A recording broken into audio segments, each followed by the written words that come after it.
We've had some absolutely incredible games recently, and strap yourselves in because this is no exception. We've got Yumi's taking his Chaos Dwarfs, of course, against one of the most interesting Beastmen color schemes. That red and white definitely looks like High Elves, but they are absolutely not High Elves. They are, in fact, Beastmen led by Ash from RTK, and let's take a look at the builds here. He's got Malagor the Dark Omen with only buff and debuff, specifically Enfeebling Foe debuff, Mantle of Garok, single target, very strong buff. Very interesting not to see too much damage spells. On the other side here, we've got Searing Doom, and I believe there's a Sorcerer of Hashut as well with Flames of Asgore, which very much damage spells, AoE damage spells. And you've got Jatan here as well with his snares, and also comes with full bound spells from his Lamasu, which of course will also shut down magic attacks in melee. He's also got some Hobgoblin Wolf Raiders here to do some skirmishing.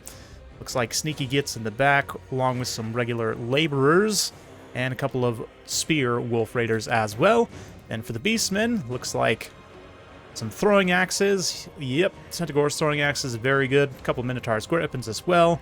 Got some Razorgore herds, the pig herds, very nice in this situation.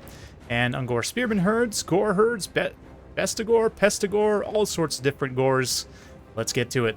Already, we see a little bit of long-range skirmishing. I say long-range, it's longer range than the throwing axes. Throwing axes with 70 range, and the bows of the Wolf Raiders clocking in at 140. It's a classic problem for throwing axe cavalry, getting outranged by bow cavalry in particular.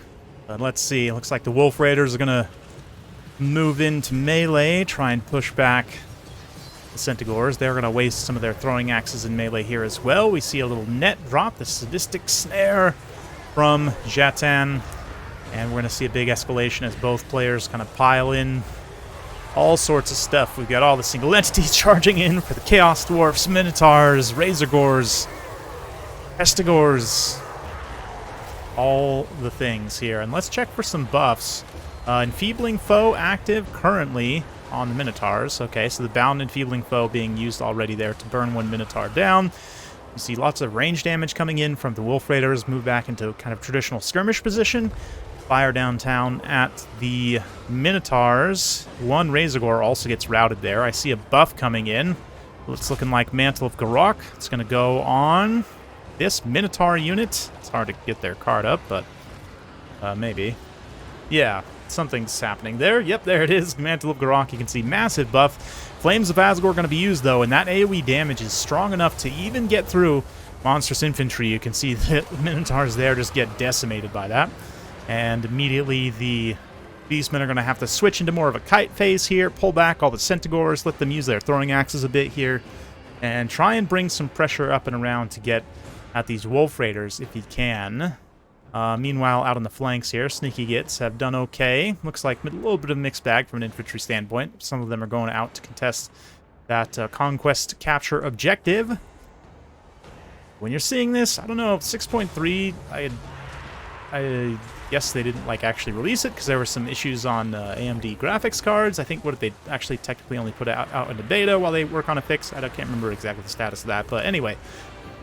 Yeah, there wasn't really much changes for multiplayer other than some very minor kind of capture point visual tweaks, so we won't really talk too much about that, and I will probably continue to feature replays from the old patch. So if you submitted a replay recently, fear not, it probably still has a good chance of getting up on the channel in the next couple weeks. But anyway, best score herd here getting absolutely pounded.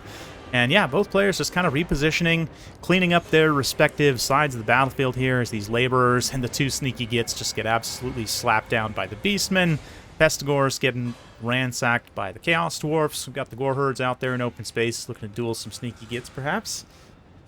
But yeah, these Wolf Raiders also getting some very nice damage on those throwing axes, which will be so important now for the Beastmen, given that their Minotaur's great weapons have taken so much damage. We check in on the single entities of the Chaos Dwarfs. Both casters actually have taken quite a bit of damage on there. Is this the Bale Taurus? Yeah, I forget. Anyway, they both have taken a pretty substantial amount of damage, though. Jatan less so, but still. The single entities all have enough HP that, yeah, the anti-large left from the Minotaurs is not going to be enough, right? Both units very tattered here. And let's see what they can do. We'll fast forward just a tiny bit as both these players kind of clean up their respective sides. We get another developing engagement here. A little bit of skirmishing as these units kind of come out and try and perhaps chase some routing units here. Wolf Raiders in particular that are out of ammunition will do a great job at chasing those units, but some of them also moving up to contest, use up the rest of their ammunition here. Razorgore herds don't have any shields. I thought they had missile resistance as well, but it looks like they actually don't, so they're just eating the full brunt of that bow fire there, and it is literally fire bows. Tough stuff if you're a pig. And they're going to get rampaged into charging down these fleeing sneaky gits. So, yeah, that's alright. Probably shatters the unit. And once again, throwing axes just staying close here. Malagor is also potentially going to have to get involved himself. He is a decent combatant and has the option to self-buff with Mantle of Grok or debuff his opponent with Enfeebling Foe. But let's see, a little breath attack here from the Taurus. Does some pretty good damage to the Ungor Spearman herd. And the Wolf Raiders using the last of their ammunition. You can see the Centaurs kind of hanging back, conserving what they have. Looking to only use it probably against the single entities here. But yeah, Razorgores kind of force another engagement up front. Get quickly dropped by the Demon Smith. Demon Smith also charging the Pestigores in the front line, so Chaos Dwarfs definitely keeping up the pressure. Razorgores continuing to kind of charge in and out as they flee. But we're going to see another Sadistic Snare here. And again, an escalation in engagement. We see the Minotaurs charging in.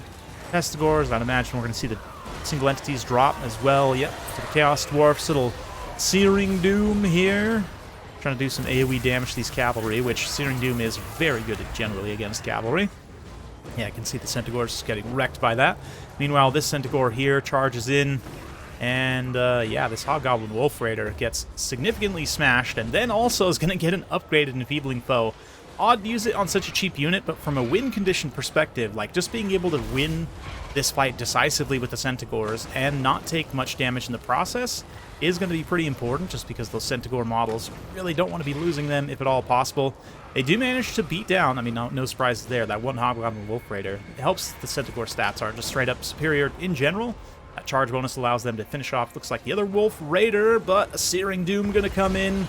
Perhaps devastating? No, it looks like most of the unit models were able to move away there. A couple of them do get caught, but nonetheless are able to stay alive. Jatan's getting very low at this point. Yeah, you can see the pursuing Razorgores were able to get some good hits on him. Gonna pop back up into the sky while the Centaurs throw some axes. Malagor in pursuit. Moves in for single entity engagement. A little bit risky without any buffs or debuffs active, but it looks like maybe popping something here. Ooh, definitely should not go 2 or 3v1. So if these other few get in the air, yeah, he's gonna nope out of there. Eumenes lands Jatan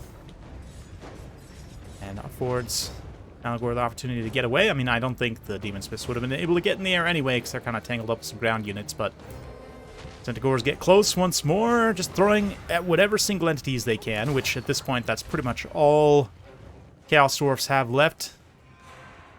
A couple of tattered units coming back from the side here, a couple of sneaky gits sneaking in, but functionally, it's just really these guys. Unfortunately, the Terror does kick in as one Demon Smith lands for the Centaurs. We see another Searing Doom in the back line there as well, but the two Demon Smiths kind of maneuvering away from Jatan. Malagor debuffs Jatan with Enfeebling Foe, buffs himself with Mantle of Garok, so the stat disparity basically guaranteeing himself a couple of good hits here, which is all it's going to take to finish off Jatan, his leadership, or just his life. As he falls from the sky there, Malagor is going to use his speed to maneuver away. He did take a couple of hits there from the Demon Smith Sorcerer, big old 540 weapon strength on that Taurus. So, yeah, tough for sure. But he has to use that fast speed to get away. A little Searing Doom preemptively. The Minotaurs, a couple of them do charge through anyway. Kind of managed to avoid it. Other Minotaurs bypass. Good placement on the cast and good dodge in response. Both these players just absolutely scrapping tooth and nail right now to try and win this game. And honestly, I have no idea. It could definitely go either way.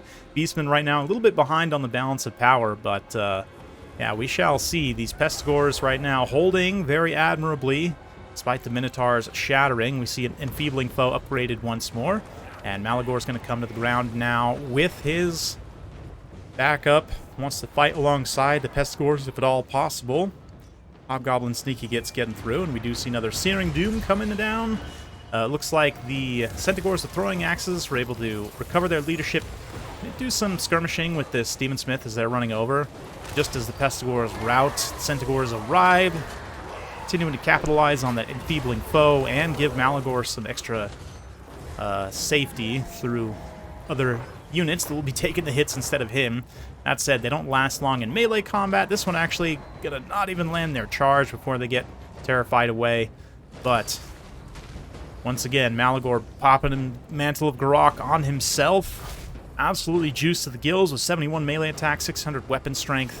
Probably like one attack is all he needs, 1 or 2 attacks. Yeah, we'll keep the health bar of the Demon Smith up. Malagor takes a big hit from the side, but manages to rout the Metal Demon Smith. Lore of Hashut now is all that's left. Malagor is not going to try and turn around and finish him off. Instead, he pursues. Demon Smith Sorcerer allows the Centaurs to maybe throw like a couple more axes at the Hashut Sorcerer here. Ooh, maybe decided that was not the right call to try and chase off this other one. But, yeah, I mean, they had just a couple of volleys left. I don't even know if they're on fire at will right now, but they definitely should be. Yep, there we go. Couple of axes. Yeah, anything that lands here at this late stage is going to be beneficial, even if it's, you know, in the tens of damage, to be honest, but maybe 100.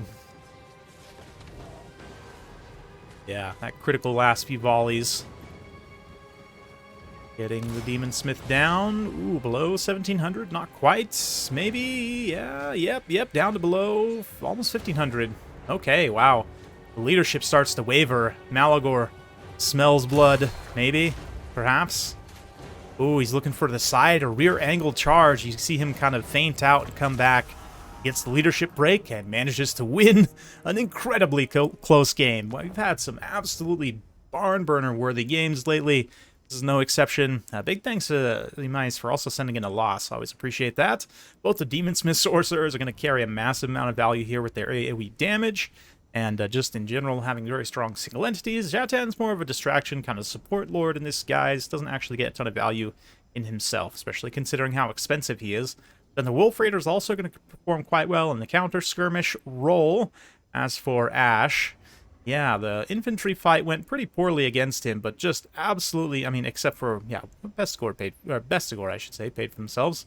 Yeah, the throwing axes, though, 158 kills, 2,000 damage value, 14,000 damage dealt. Insane for a skirmish cavalry in this year 2025. Absolutely insane. 1,320 value on this one as well. 12,000 damage dealt. Very good stuff. 122 kills on 1 pig is pretty impressive, even if the value isn't that insane. Still got to mow through those sneaky gits. And Minotaurs, even despite having a very rough engagement, still able to pretty much pay for themselves, which is quite something for sure. So hopefully you enjoyed. I know I sure did. If you like this sort of content, be sure to like, subscribe, and hit that bell notification button. Thanks again. We'll see you next time.